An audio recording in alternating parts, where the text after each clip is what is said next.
Perhaps the greatest struggle that many of us face is the leading towards people pleasing, where we're constantly trying not for the sake of what's right necessarily, but for the sake of just keeping our friends or keeping people around us. Sometimes people refer to that as surrounding yourself with yes men, just because it makes you feel better, or maybe it's a matter of your own life. You're not really open to letting somebody help you, to lay you out on a line and go, hey, let's talk about what this really looks like. I have found that I have, over the years, developed a few solid friendships with people that I know, that I can look at and go, I need you to call me out on this. If you see this, if you don't like this, if this works against what you know I should be doing, you have permission to say to me, Mike, you need to re-examine this. Mike, you need to look at this. It also may be that whatever is being shared may be perceived wrong. And so being willing to have somebody say to you, hey, I need you to explain this to me, have a better understanding of it, which may or may not require me to change my position after I've expressed it, or it may offer enough insight where people look at it and go, okay, I get it. The question is, are we willing to trust God with that? Are we really to honestly trust God with what it is that's going on in our lives?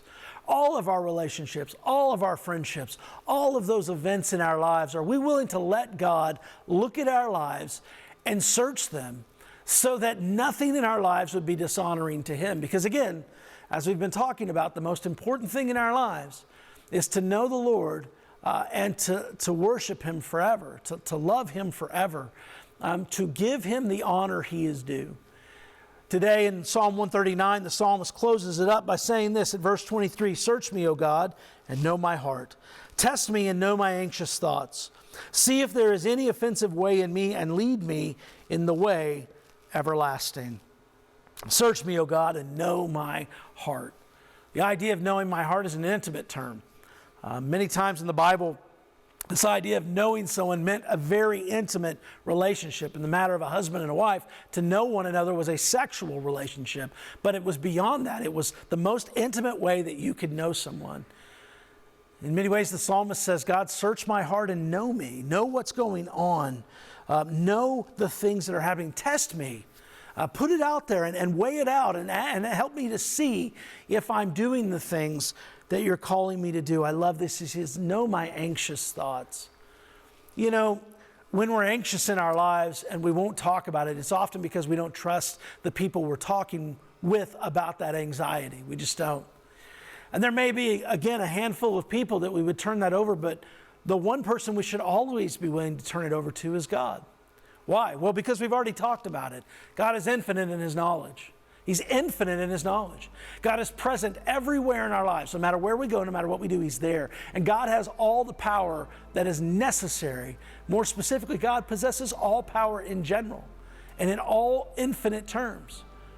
So if He's searching my heart and He finds the things that He tests it against, and He finds my anxieties, I can trust Him with them. And isn't that really the greater struggle we all face? It's just trusting God with our anxieties.